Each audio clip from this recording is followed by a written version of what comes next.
Aray ko! Ang sama mo, Beshi!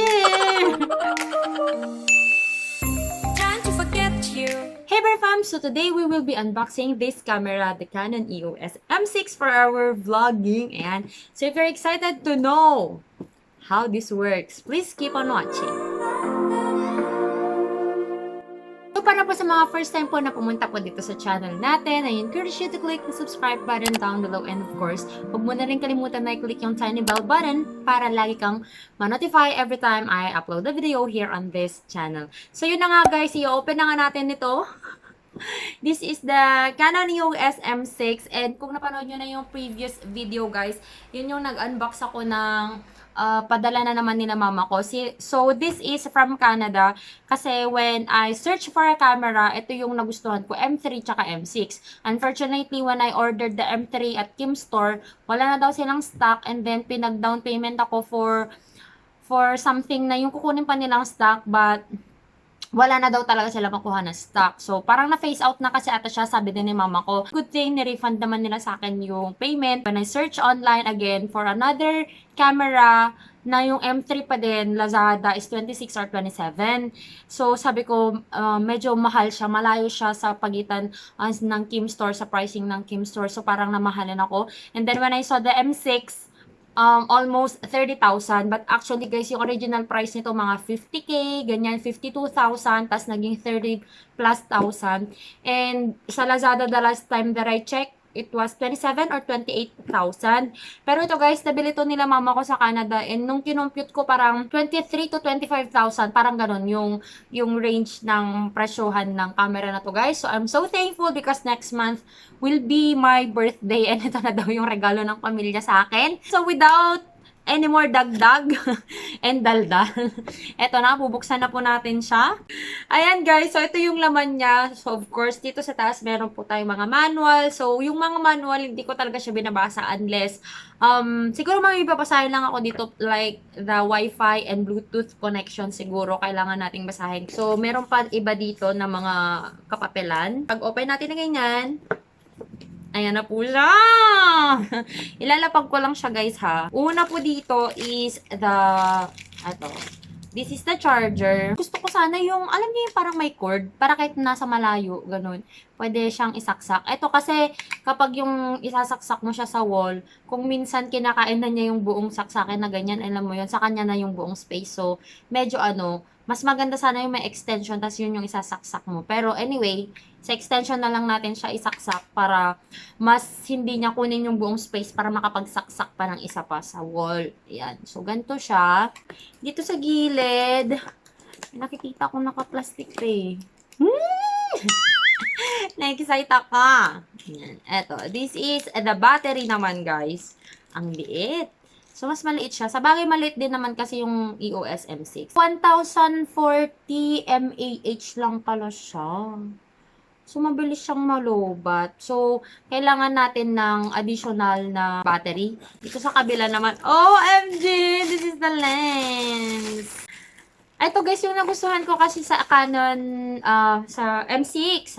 Lagi ko na lang sinasabing Canon EOS M6. Annoying.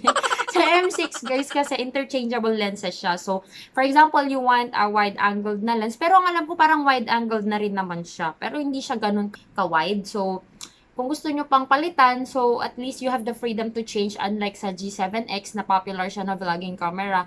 Hindi mo yun mapapalitan. Just like yung sinabi ng isang vlogger na pinanood ko na nag-review, yung G7X daw niya parang nahulog sa may buhanginan. So hindi na niya mapalitan yung lens kasi yung lens lang naman yung nasira. So for the M6, pwedeng palitan yung lens. Ayan. Ito siya guys. This is the 15 to 45 mm na lens. Ito yung lens kit niya guys. Then dito, meron siyang pa-strap. Mas siya. Mas payat siya. Sa bagay, yung 60D ko kasi nun guys, syempre mabigat yun. Tapos malaki yung lens kit niya.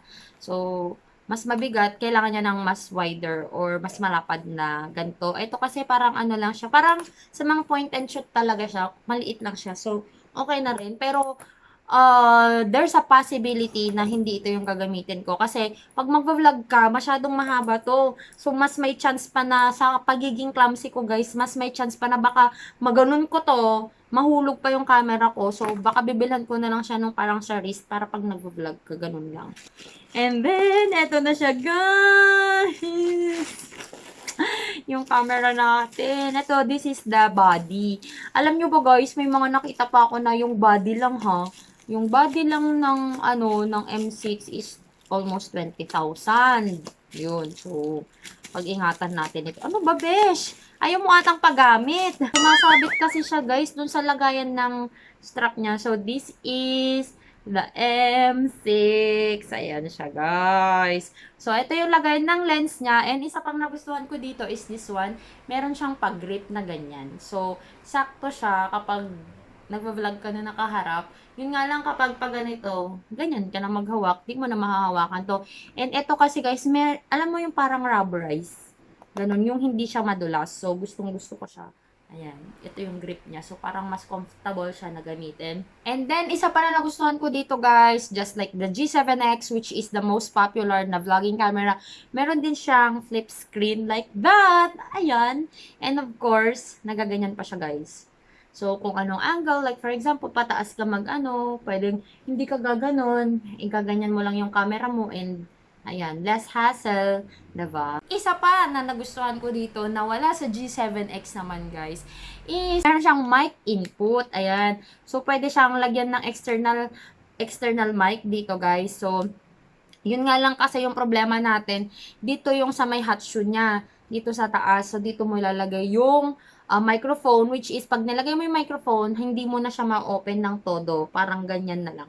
Yan yung nakita ko yung downside dito. Pero, na-research ko na rin kung anong gagawin natin para magawan natin ng paraan yun. So, abangan nyo guys yung mga susunod na video ko. Kapag may budget na tayo, bibili ako ng microphone para makita kung paano yung setup. And then, ito yung lagayan niya guys ay, alam mo, medyo pangit to eh. Kasi siya, metal. Tapos metal din to. So, may possibility na kapag in-insert mo siyang ganyan, tumutunog siya pag nagmo-move. Yun lang. So, kailangan talaga, may microphone sana. Or better, wag na lang maglagay ng strap para walang tumutunog. Pero, mas safe kasi sana pag may strap. Yun lang, yung downside nito. Kasi yung DSLR ko dati, guys, parang palalim siyang ganun. Tapos, plastic lang siya. Parang yung body lang ng camera mismo, ganun. So, wala kang problema dun na tumutunog, extra na tumutunog. Okay. So, set up lang natin siya. Dito pala yung lagayan ng ating battery. Ayan. Nalagyan ko na siya ng memory card. Excited na. Nag-charge na din yung ating battery. Yun nga lang yung downside dito kapag naka-tripod ka, hindi mo siya matatanggal.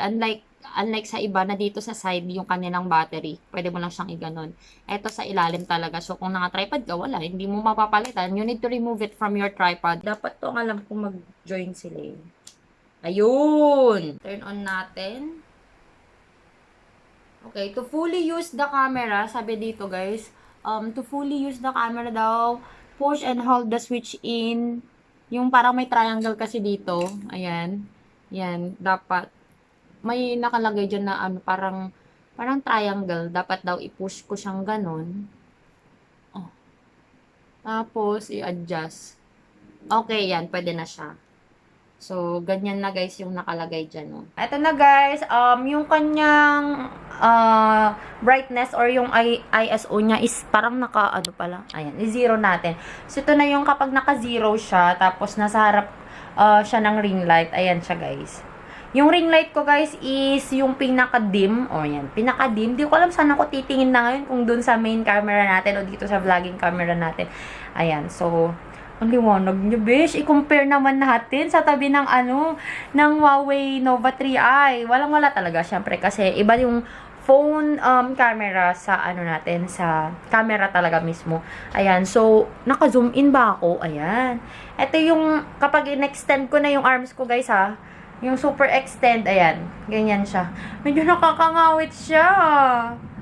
Ayan, ganito. So, ilagay natin siya sa may parang tripod ko na maliit. Mas okay. Okay, di ba? Mas stable siya. Mas na-stabilize siya. Kasi kapag yung hand ko lang talaga yung naghahawak, guys, may chance na nagwi-wiggle siya. Ayan. Ganito yung framing niya kapag hindi siya naka-zoom in. At yung super duper extend na talaga yung kamay ko. And then, kapag yung medyo ibababa ko lang yung elbow ko, guys. Ayan. Ganito naman. Okay lang, at least yung mukha ko pa rin. Pag may katabi ako, kita pa din. Itatry natin siya, guys, sa walang light, tsaka sa may light. So, ito yung may light tayo, guys. Yung sa may ring light po natin, na yung ring light natin is super duper pinaka-dim na talaga siya. Ito siya. And then, naka-zero din yung ISO natin. So, hindi siya yung naka-adjust para sa brightening. Ito, guys, yung ating walang ilaw. Yung ilaw lang natin is yung nasa taas, tsaka may window tayo sa harap. Ayan, natural light po siya, kumbaga. And, ewan ko kung narinig natin yung electric fan, tignan natin sa edit. Kasi yung electric fan nandito lang siya sa side. And yung ano niya kasi guys, yung microphone niya is andito. Ayan, dito yung camera, yung microphone niya. Yung kanyang pag-autofocus, mukhang mabilis naman. Ayan. Ayan, mga 1 to 2 seconds. Okay na rin yun. Tapos pala guys, tong camera na to is touch screen siya. So, maganda siya kapag mag-autofocus ka, pipindot mo lang pala yung mukha. Try natin. Ganyan. Tapos, ayun! Pipindutin mo lang yung mukha mo para mag-autofocus siya dun sa screen. Yun nga lang, parang naano ko ngayon na tinitingnan ko na yung mukha ko sa taas. Parang nakaganyan ako guys. Hindi na ako nakatingin sa inyo. Ang pangit tingnan, diba? Ayan. So, at least, better na yung quality ng camera natin. So, that's it guys for this video. Thank you so much guys for always watching my videos. Thank you sa mga nagde-DM na ate, ganito, ganyan. Sa mga nagko-comment, ganyan. Guys, kapag may mga din kayo, may mga channel kayo, kapag nag-leave kayo ng comment sa sa mga videos ko, sabihin nyo na, ate, visit mo naman yung channel ko or ganito para mapuntahan ko rin kayo. Pag nag-follow kayo sa akin sa Instagram ko, guys, message nyo ako na finallow nyo ako kasi kung minsan natatabunan siya ng notifications, hindi ko alam. I also want to follow back yung mga nag-follow sa akin, guys. Especially if you're part of the fam, yung fam natin, if you're part of the Berry fam, para mas maging, mas tight tayo. Ayan. So, thank you so much sa aking pamilya, kay mama, papa, May, Jen, and Wayne, and kay Bebe, thank you sa pag-gift ninyo, and sana may susunod pa. Charot. Hindi na kontento. I-update ko na lang kayo kung anong mangyayari sa ating camera, but for sure, I will buy more accessories for that kasi hindi ko naman na gustong iasa pa sa pamilya ko yung mga accessories niya. And binigay naman na nila sa akin yan, so I will take care of that. And bibilan natin siya ng mga accessories para mas maganda pa yung ating magiging vlogs, mga sit-down videos, and so on. So, if you haven't followed me yet on my Instagram and on my Facebook, the name is Joy of Mia, and I'll talk to you guys on my next one. Bye! Mwah! My love so wild.